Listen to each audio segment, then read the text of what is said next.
President Lee Jae-myung and his Chinese counterpart Xi Jinping held summit talks in Beijing, looking to mend the two nations' relations and upgrade their economic cooperation.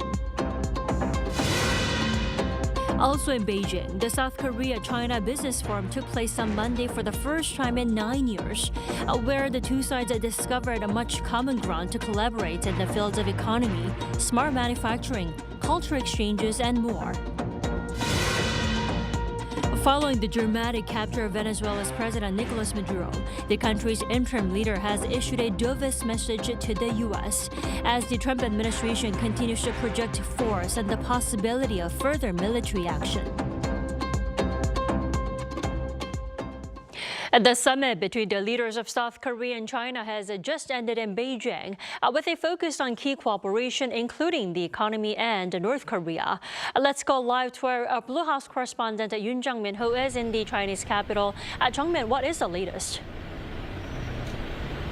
Tammy, so the summit began with the red carpet treatment for the two leaders at the Great Hall of the People in Beijing around 2 hours ago. President Lee Jae-myung, who is on a 4-day state visit to China, was given an official welcome by his Chinese counterpart Xi Jinping with a 21-gun salute. The leaders sat down for talks, which will be followed by the signing of MOUs, the exchange of presents, and a state dinner. The Seoul-Beijing relationship is likely to be topping the agenda. They last met in South Korea's Gyeongju about 2 months ago on the sidelines of the APEC leaders meeting. It should be noted that today's summit comes at a time of complicated geopolitics. Indeed, Jung-min, now their talks are believed to have covered a range of issues. What's on their agenda? You're right, Tommy. So we are still learning about the details of the summit, but we expect a number of issues to be on the summit table. First, the leaders are expected to have focused on economic cooperation centered on supply chains, investment, and the digital economy. As I said, a number of MOUs will be signed. The leaders will discuss ways to achieve tangible results that can substantially contribute to the lives of the people in both countries. North Korea is also on the agenda as Seoul asks Beijing to play a constructive role to revive dialogue with Pyongyang based on the restored Seoul-Beijing relationship. Both South Korea and China share the common goal of peace and stability on the Korean Peninsula and in Northeast Asia. Eyes are also on China potentially lifting its unofficial ban on Korean cultural content that began in 2016. As sensitive issues could also have been included, such as China's unauthorized steel structures in the West Sea or Taiwan issues. Blue House officials say it's unprecedented to have completed South Korea-China reciprocal visits at the top level in just 2 months. That's all for me at this hour. Back to you, Dami.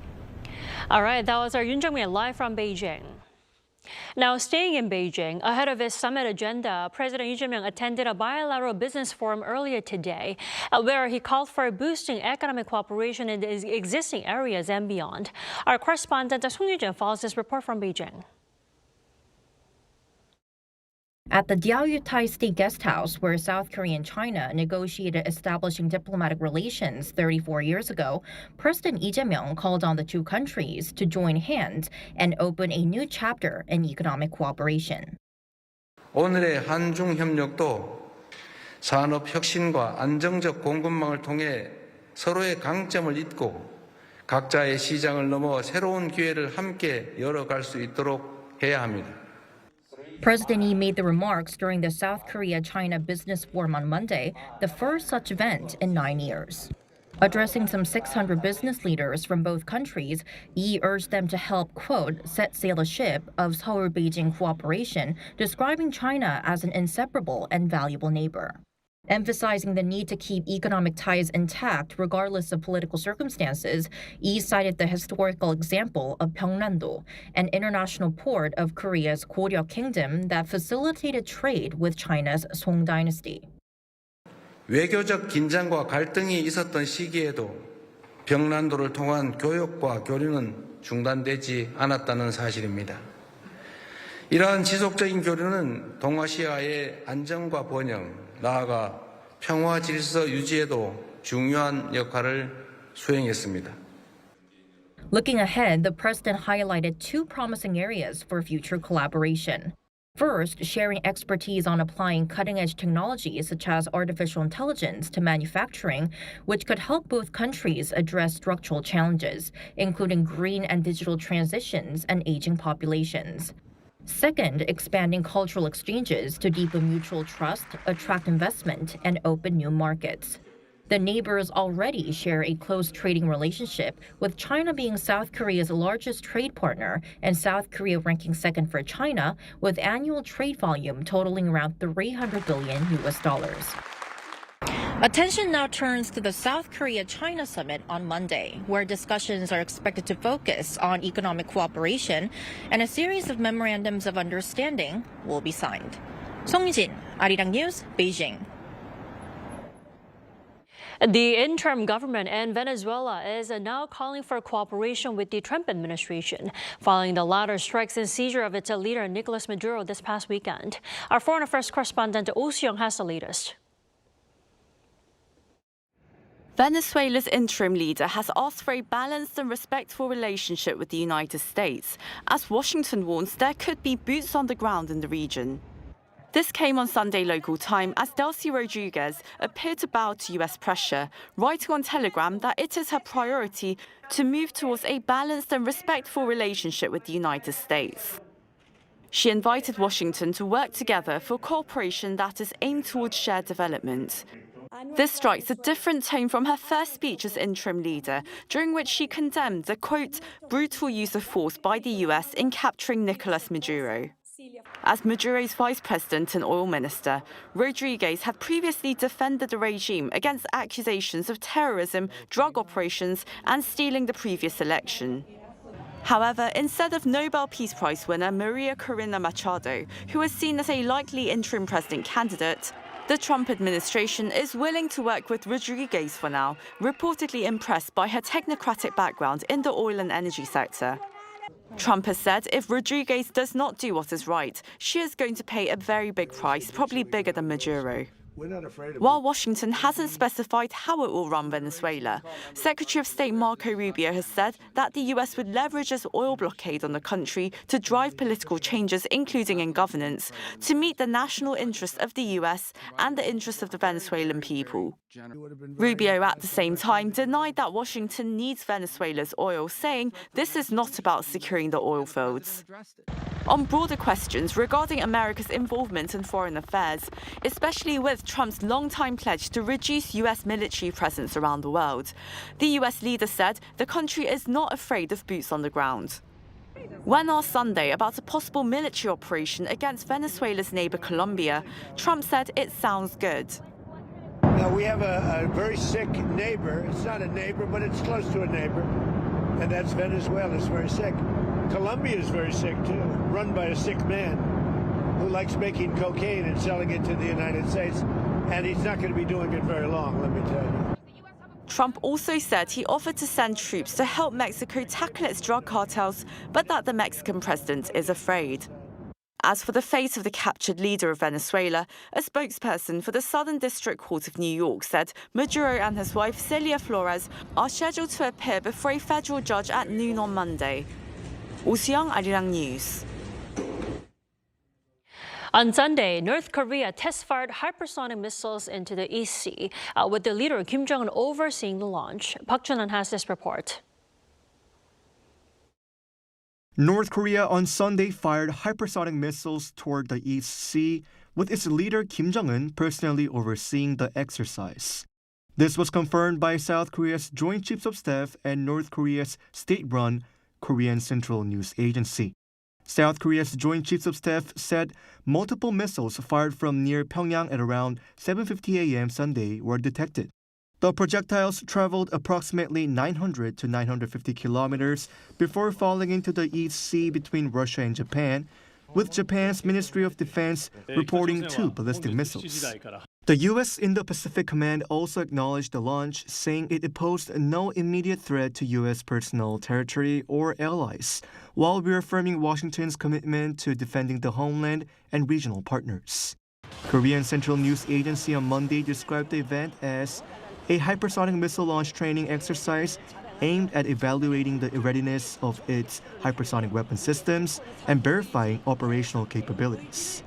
Kim Jong-un, who attended the launch, praised the exercise, saying that the readiness and lethality of Pyongyang's strategic offensive capabilities are an effective means of deterrence. The timing of the North's missile launches coincides with South Korean President Lee Jae-myung's departure for China and follows the capture of Venezuelan leader Nicolas Maduro by the U.S. Experts suggest that the timing was carefully calculated to reflect Pyongyang's claim that, unlike Venezuela, it possesses nuclear and missile capabilities strong enough to deter potential U.S. intervention.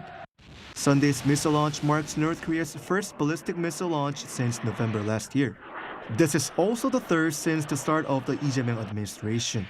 Park Junal, Arirang News. Seeing Venezuelan President Nicolas Maduro's capture by the U.S. as an existential threat, North Korean leader Kim Jong-un ordered the launch himself, as if to hint that the North will exact revenge on anybody who threatens the regime. Our Kim Bo-kyung has more. The U.S. operation in Venezuela surprised many, but one person who could be on edge the most is North Korean leader Kim Jong-un. In the aftermath of the U.S. action, the regime immediately launched at least 2 hypersonic missiles on Sunday and strongly denounced Washington's capture of Maduro, calling it the most serious form of encroachment on sovereignty. North Korea and Venezuela have long built close ties on the anti-U.S. front since establishing diplomatic relations in 1974. Experts said that Kim was shocked by the incident, adding that the fact the regime tested hypersonic missiles itself shows he wanted to demonstrate himself as different from Maduro, and that nobody, not even Washington, could harm the regime. The missile test had an indirect message in it that North Korea is a nuclear-armed country while Venezuela is not, and that the two are completely different in that sense. By launching a hypersonic missile, the regime was showing that it has the ability to strike back immediately if the U.S. or any other hostile forces threaten the regime. Basically, it was to warn others not to even think about trying something against it. Kim has witnessed cases of regime change in other countries, such as Iraq and Libya, which could have taught him that the only way to survive is through strength. Now, with the capture of Maduro, Kim's belief in boosting strength for survival would have solidified further, making it much harder to start denuclearization talks on the peninsula. Moreover, Kim may have become even more cautious when it comes to engaging in talks with Trump. Kim will not rush into negotiations. North Korea has already experienced the failed Hanoi talks. So unless he clearly sees a strong U.S. commitment, such as real steps toward a peace system on the Korean peninsula through a peace treaty or the normalization of North Korea-U.S. relations, it will be hard for him to come forward. With the 9th Party Congress slated to be held within this month, the expert added that Kim will likely further highlight the need to develop both nuclear forces and conventional military capabilities. Kim Bo-kyung, Arirang News.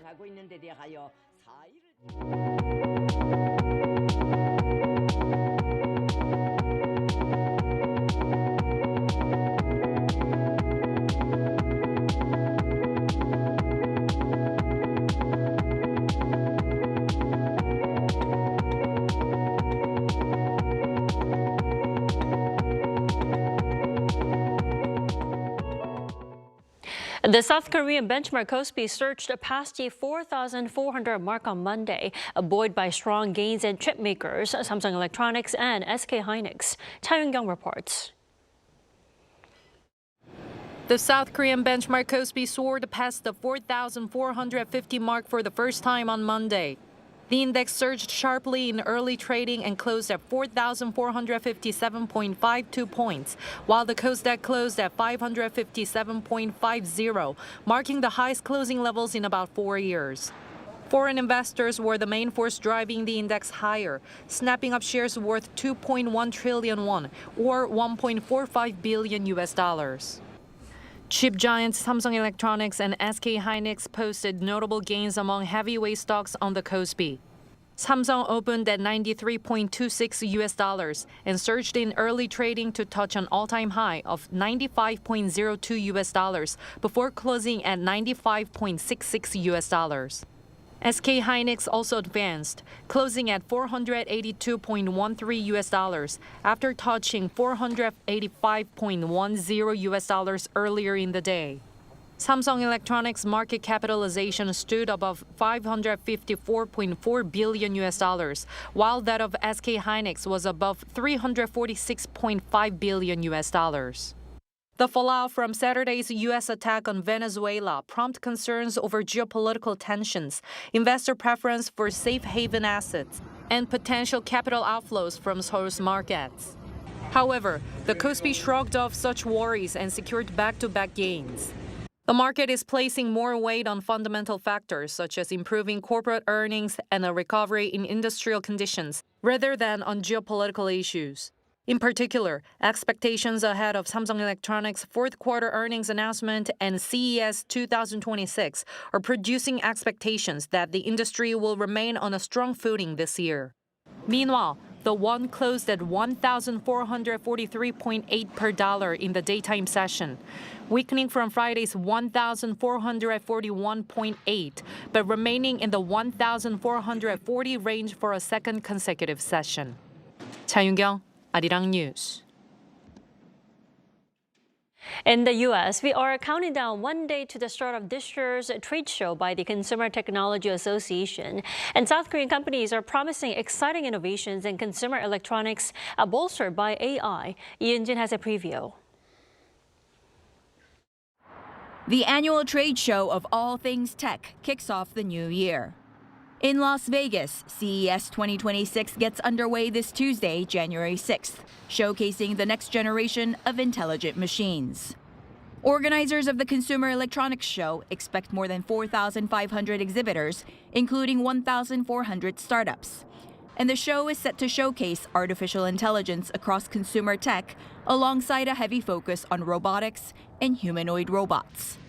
Major Korean firms will have their run at the conference. Samsung Electronics will be setting up a standalone exhibition hall for this year's CES, with its presentation titled The First Look, intended to mark the first unveiling of the company's new products and technologies. The standalone exhibition space will cover just over 4,600 square meters at the Wynn Hotel, and its program will include exhibitions, press conferences, and forums under the theme Your AI Companion for Everyday Life. Another frontrunner in physical AI, Korean carmaker Hyundai Motor Group, is set to unveil its next-generation electric humanoid robot. The company's robotics arm, Boston Dynamics, holds a vision of commercializing AI-powered humanoid robots to position itself as a powerhouse of physical AI. The Korea Institute of Science and Technology, as it marks its 60th anniversary this year, announced on Monday that it will set up an exhibition booth at Eureka Park during this year's CES, where it plans to unveil 15 research outcomes. One of which, the Institute's AI and Robotics Research Division, will be showcasing a smart city safety management AI platform that analyzes multiple closed-circuit television, or CCTV, feeds in real time to immediately detect risks such as fires.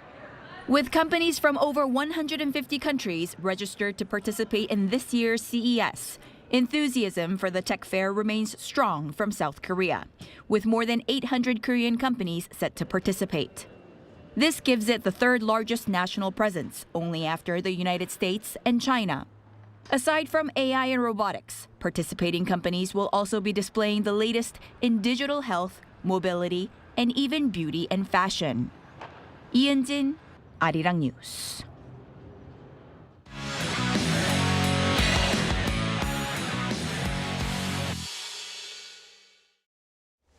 Time now to take a look at what's been happening in the world of sports. For that, we have our sports editor, Paul Nate, joining us in the studio. Hello, Paul. Happy New Year. Happy New Year. Why don't we begin with football? Finally, a win for Hwang Hee-can's team, right? Yes, Wolverhampton Wanderers picked up their first win of the season on Saturday. And South Korean forward Hwang Hee-can played a huge role in that win. A 3-0 home victory over West Ham United. Hwang sent home a spot kick just after the half-hour mark to make it 2-0, coolly sending the ball down the middle. In the 4th minute, though, Hwang got an assist for John Arias's goal, peeling away down the left in the area before sending the ball to the edge of the 6-yard box. Wolves, though, they sit bottom on 6 points, 13 from safety. There's now hope, though, of avoiding the unwanted record of the fewest points set by Derby County with 11 in 2008. As for Hwang, it was his 2nd goal of the season and 1st assist in 15 Premier League matches. You know, great to see him staying fit and injury-free, right? Now, sticking with football, finally, the AFC U23 Asian Cup in Saudi Arabia begins this week, doesn't it? It does, yes, with South Korea facing Iran on Wednesday in their first game. Now, this is a competition of great importance, partly because the top 3 earn a place in the Olympics. Now, manager Lee Min-sung says the aim is to win the competition, a repeat of 2020. They arrived in Riyadh on Friday, having been in Qatar for training from December 22nd. After facing Iran on Wednesday at 8:30 p.m. Korea time, they will head to face Lebanon on the 10th, then Uzbekistan on the 13th. Now, should Korea win Group C, they'll face 2nd in Group D, one of Iraq, Australia, Thailand and China in the quarters. If they finish 2nd, it'll be the winners of Group D. It's a strong squad with a handful of regulars for K-League 1 clubs, including Jeonbuk's Kang Sang-yoon and Gangwon's Shin Min-ha. Fingers crossed. Now, moving on to winter sports. With Winter Olympics just around the corner, South Korea's figure skaters have secured their places, right? Right. In the men's division, Cha Jung-man has booked his place.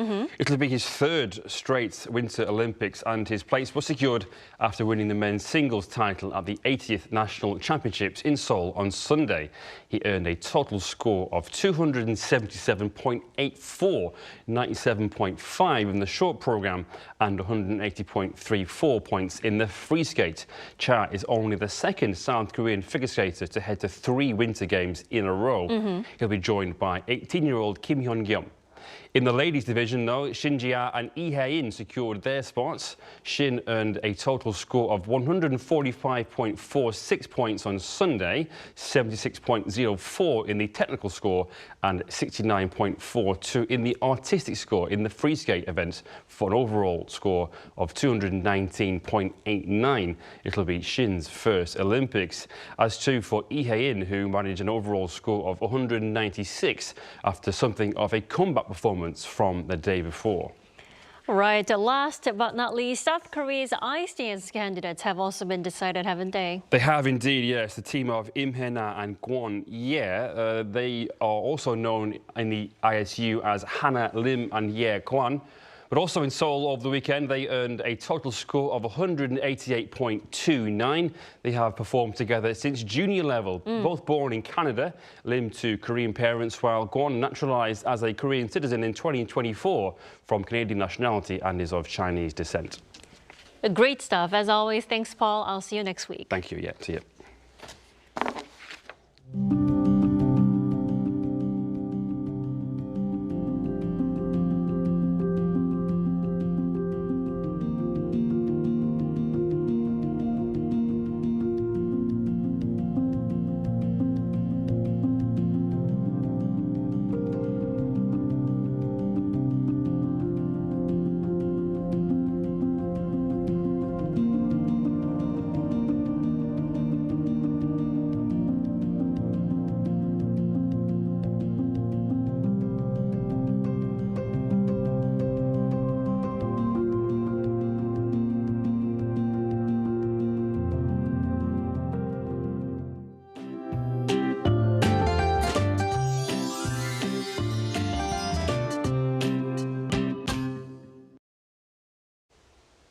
Even though today marks Sohan, a seasonal term referring to a period of very cold weather, we didn't have any extreme cold today. In Seoul, the daytime high rose to 2 degrees Celsius, which is fairly typical for this time of year. In southern areas, many areas warmed to close to 10 degrees during the day. In the meantime, dry weather warnings and advisories are in place for parts of Seoul and much of the eastern parts of the country. With slightly strong winds blowing, even a small spark could easily turn into a wildfire, so please be extra careful with fire safety. Most areas will start cold tomorrow morning with Chuncheon at -10 degrees, Daegu at -4 degrees. Daily highs will rise up to 5 degrees in Daejeon, 7 degrees in Gwangju, Daegu, and Gyeongju. Later in the week, the center and western regions will see more frequent chances of rain or snow. That's all for Korea. Here are the weather conditions around the world.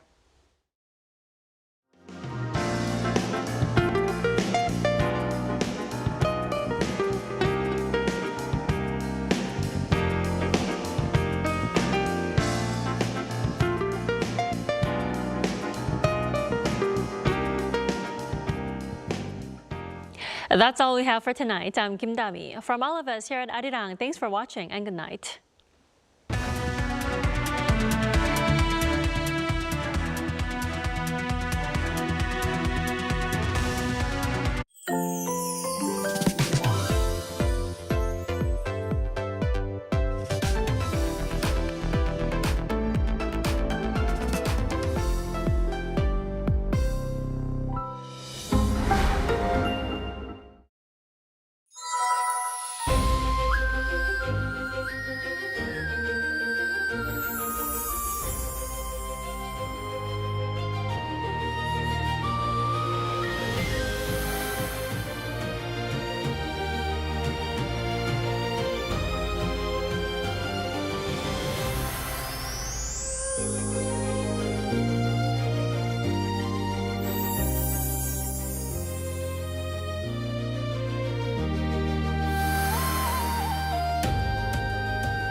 How to survive in Korea. Barbecue restaurants.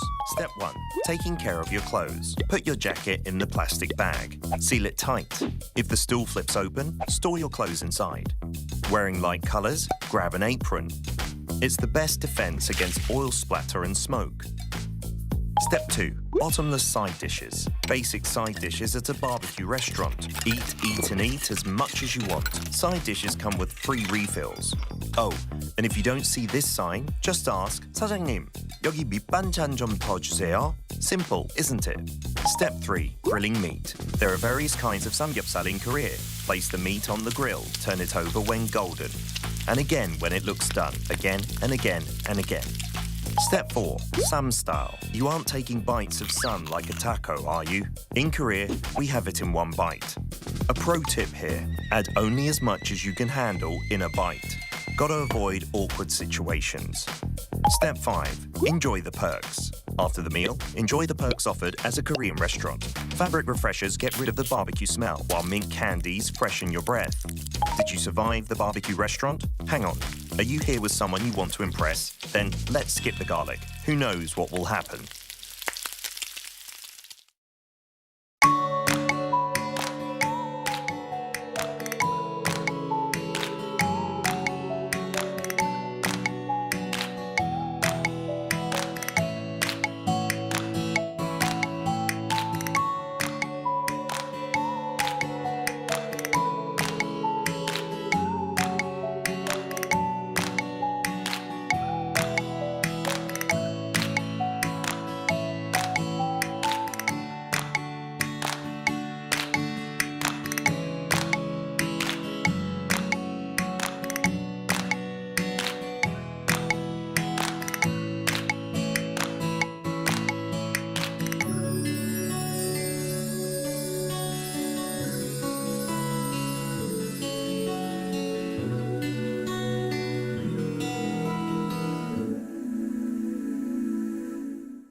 The magical door to the world of K-animation is swinging wide open.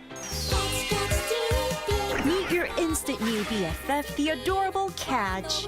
Tina Ping will have you hooked from the very first glance. Need a hand?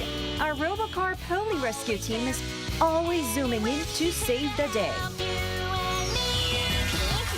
How about tagging along on Pink Fong and Pal's super exciting quest to reclaim their lost magic?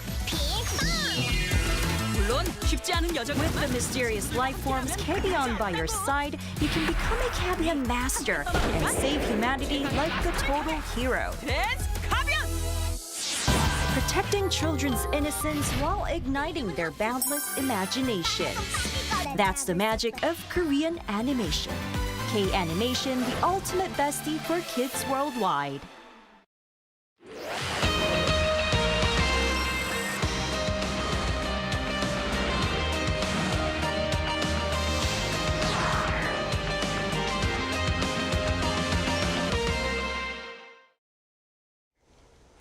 Welcome to Within the Frame, where we bring the most pressing issues across the globe into focus. I'm Kim Mo-gen.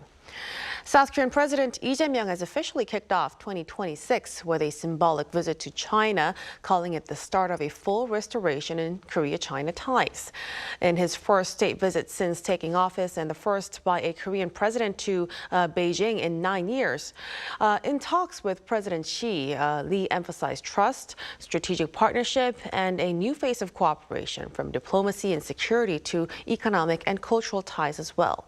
For a closer look into the bilateral relations and beyond, we connect to Joel Atkinson, professor of the School of International and Area Studies at Hankuk University of Foreign Studies. A big welcome, Professor. Yeah, thank you. And also joining us is Hana Kim, associate professor at Seoul University's GSIS. Good to see you, Professor. Thanks for having me again. So let's start with Professor Atkinson. Like I said, President Lee's latest visit to China is the first such visit by a Korean leader in 9 years. Why do you think China has been chosen as the first destination of the new year, and what kind of broader message does this show? Yes, well, there was a reciprocity issue, which meant he couldn't go last year. Xi Jinping visited way back in 2014. And then President Park Geun-hye visited 2015, attending the Beijing military parade. And then she went again in 2016 for the G20 summit. But that was also the year that Park allowed US forces Korea to install a THAAD missile defense unit. And along with the economic coercion in response to that, excuse me, she apparently also refused to come back to Korea for another visit. And then this is a long story. Following Park's impeachment, President Moon Jae-in went to China in 2017. He was then criticized by conservative critics for what they saw as his kind of disrespectful treatment he received, eating noodles alone, that kind of thing. And then Moon went back again in 2019 for a trilateral summit. And meanwhile, Xi still hadn't come. And then the Yoon administration kind of insisted that Xi Jinping had to come first before Yoon went there. Xi wouldn't do that, so there were no visits during the Yoon administration, the short-lived Yoon administration. And then the new Lee Jae-myung administration was very focused on getting Xi Jinping here to Korea, which he did last year for APEC. And now Lee's been very fast to get to China as soon as he could this year. So yeah, it is diplomatically significant. It shows that China is willing to restore a basic level of cooperation with Korea in terms of these kinds of visits, which it hadn't been willing to do after THAAD. Definitely. So it really shows how much weight Seoul is placing on Beijing right now. And in fact, President Lee actually called this latest summit the start of a full restoration in Korea-China relationship. And it's only been 2 months since the last meeting. But based on, the tone and positioning, Professor Kim, do you think it feels like a real shift in direction from us? I think Professor Atkinson mentioned how this is the start of basic cooperation, and to a certain extent I agree, because it seems that calling it a restoration might be a bit of a stretch at this point. Now, at this stage, Korea-China relations appear to be in a cautious but also tangible phase that seems to be more focused on recovery rather than restoration. Of course, the fact that President Lee Jae-myung's 4-day visit to Beijing comes just 2 months after the bilateral meeting in Gyeongju and during APEC, it signals that both governments are making a deliberate effort to restore high-level diplomatic momentum. And the rapid sequencing of summitry itself is significant, and it suggests a shared recognition that relations had fallen below a mutually acceptable baseline. So to a certain extent, yes, things are improving. Politically, both sides have emphasized stability and mutual respect, and the meeting with Xi Jinping reinforces this message that Beijing is willing to engage Seoul as a serious partner again. And economically also, there's a renewed interest in cooperation on trade, investment, and people-to-people exchanges. So, and this had been stagnant in recent years. Now, of course, there are still a lot of structural constraints. Now, sensitive issues such as semiconductor supply chain, security alignment with the United States, North Korea's nuclear modernization, and unresolved cultural and regulatory frictions continue to limit how far the so-called restoration and can realistically go in the near term. So, we are still waiting for updates from the summit, but under the current circumstances, I would imagine that the current phase can be best understood as a stabilization and partial repair of relations, which could then potentially lay out the groundwork for future progress.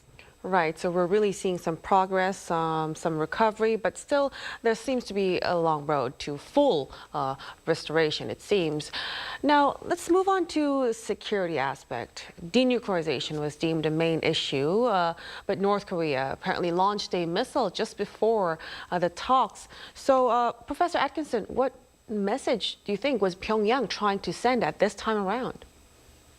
Well, if there is a signal, I guess it's that Pyongyang is it's saying it won't be affected by any cooperation between South Korea and China, that it will continue to develop and display its nuclear and missile capabilities, that it will not be, controlled by South Korea through Beijing, and that any arms control agreement is going to be between North Korea and the US as equals.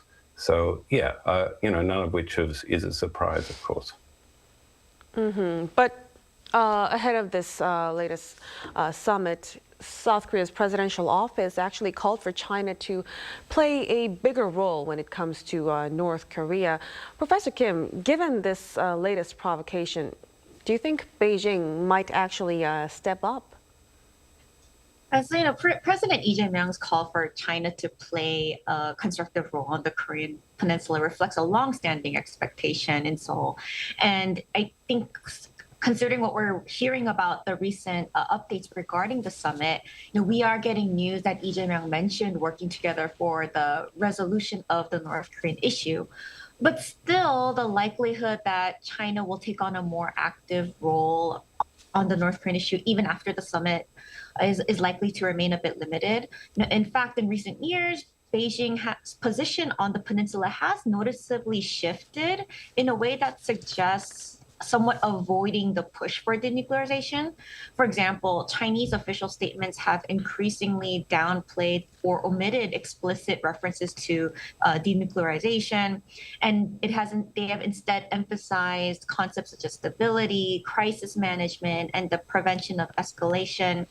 And this rhetorical shift suggests that China now prioritizes managing risks and preserving the status quo over actively pushing for North Korea's denuclearization. So as a result, we're seeing that Beijing is appearing to regard this as increasingly unrealistic under the current conditions. And as a result of this recent transition, the outcome of the Korea-China summit is unlikely to fundamentally or drastically alter this calculus. Ultimately, China remains willing to engage diplomatically and reiterate general support for peace and dialogue, but there's little indication that it's prepared to exert meaningful leverage over Pyongyang or to re-embrace denuclearization as an urgent policy objective.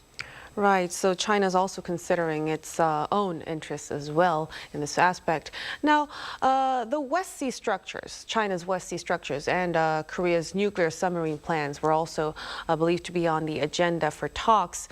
Professor Atkinson, do you think the summit could have actually helped manage any of that friction? No, I think, Beijing sees those West Sea structures as legitimate, as its own business. I suspect it won't matter what Seoul says or how often it raises the issue. The situation with those structures will change according to Beijing's own timeline. And so far, Beijing's language about the nuclear submarines has been rather muted. Perhaps this is because it's satisfied with Seoul's assurances that developing that capability is about enhancing Korea's autonomy, not containing China, or maybe because Beijing doesn't actually expect the plan to go ahead anytime soon. So you're not expecting as much results from this latest meeting? I think, in the initial reporting on the statements they've made, there's nothing concrete there. And I haven't seen them mention the West Sea structures or the nuclear submarines. The one thing that did,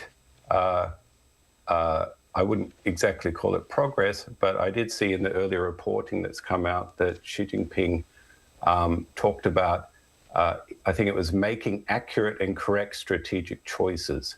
And he said firmly safeguarding the direction of friendly cooperation. So you can read those as, in effect, warnings for President Lee to keep moving in the direction Beijing wants it to move strategically. Now, another thing that we have to talk about when it comes to bilateral ties between Seoul and Beijing is cultural exchanges.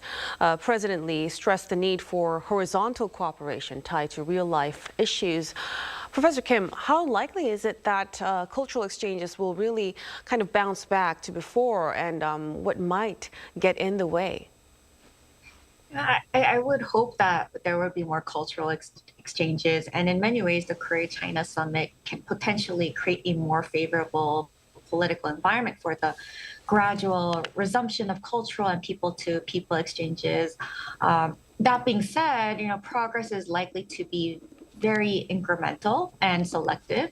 Now, China has increasingly treated cultural exchanges as a policy tool rather than a purely social or market-driven phenomenon. And this means that progress will depend less on bilateral goodwill alone and more on Beijing's broader political and strategic calculations. Now, for example, domestic considerations within China, such as content regulation, public opinion management, and the state's increasing emphasis on cultural sovereignty will continue to constrain how far people-to-people exchanges can expand. Likewise, developments in security and technology issues such as U.S.-China strategic competition and Korea's alignment choices will also indirectly affect the scope of cultural openness. So as a result of this, this increasing relationship between South Korea and China and the summit also may potentially help restart cultural and human exchanges, particularly in tourism, as we've seen recently, also academic cooperation as well. And limited entertainment activities, but a genuine and sustained revival of Korean Wave-related exchanges, including Korean dramas and everything else, will depend not only on bilateral diplomacy, but also on China's internal policy priorities and the wider regional strategic environment. Right, so it's quite a complex situation, and we have to take into consideration domestic politics, geopolitical situation, and a lot of things to bounce back to the cultural cooperation that we've seen before. Now, the two sides also apparently discussed follow-up measures on last year's supply chain and AI cooperation MOUs. Professor Atkinson, so in the middle of the U.S.-China rivalry we're seeing, how crucial is this kind of cooperation with China? And do you think it complicates Korea's alliance with Washington? Yeah, I wouldn't say it's crucial in terms of needing to make progress on it. There's already a kind of a baseline of cooperation there, which is very important to both sides. Kind of increasing that cooperation is more difficult. President Lee has emphasized he wants to maximize beneficial opportunities for Korean companies with China, but China is a tough negotiator. If he is willing to push the limits of what the Americans will tolerate in terms of tech controls, or if he allows more tech transfers from Korea to China, maybe at the expense of future competitiveness of South Korean companies, or if he's willing to increase access for Chinese companies in the South Korean market, maybe in sensitive sectors, in the services, then Beijing will see the benefit in the cooperation. But if it's just to try to open up market opportunities for Korean companies, or to benefit from all of that investment in technology that China's done to transfer tech from China to Korea, then I don't expect Beijing's going to be particularly interested. What about on the alliance with Washington? Do you think it will affect it? It affects it considerably, because there's certain limits to what kind of cooperation South Korea can engage in. There's limits to what it can do in terms of semiconductors.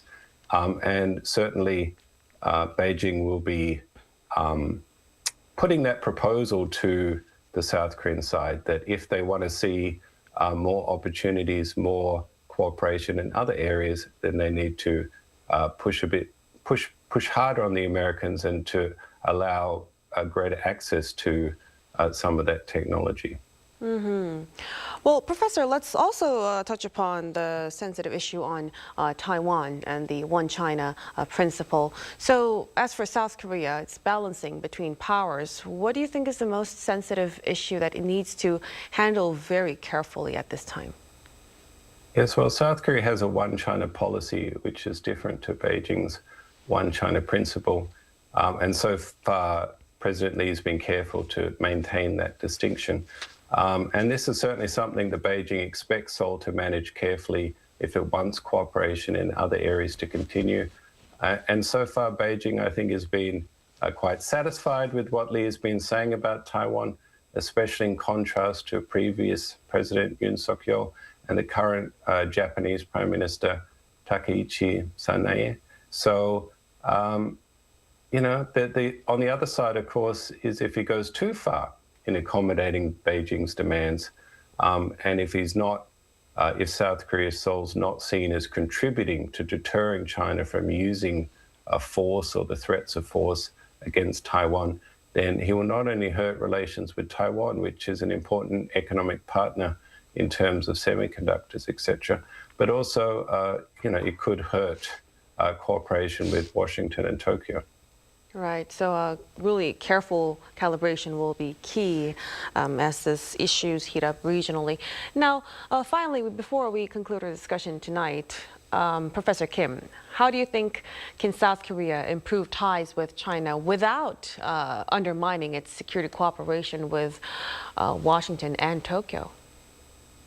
I think in many ways, South Korea, as a so-called middle power, is always stuck between a rock and a hard place when it comes to maintaining relations with the United States and Japan, but also with China.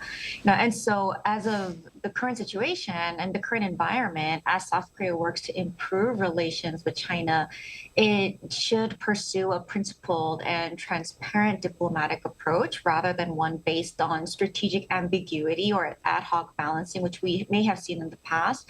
Strengthening ties with Beijing, hopefully, or I think what South Korea needs to show is that strengthening ties with Beijing does not require weakening trilateral security cooperation with the United States and Japan. But of course, this is provided that Seoul remains clear and consistent about its core security commitments. For example, Seoul should clearly communicate red lines and enduring principles, including the credibility of the alliance with the United States and opposition to unilateral exchanges to the regional status quo. But at the same time, Seoul should practice strategic consistency and predictability. So in short, South Korea's goal should not be to choose between the trilateral cooperation and China and diplomacy grounded in firm principles polls is the most effective way to sustain strong South Korea, U.S., Japan security cooperation while also pursuing stable and constructive relations with China.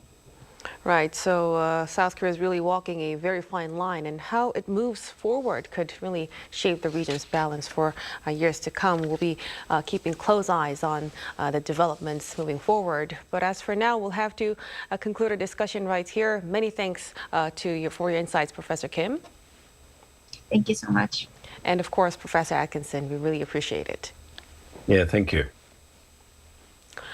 And that'll be all from us on Within the Frame. Be sure to tune in again next time as we continue to explore the stories that matter. Till then, stay informed and engaged.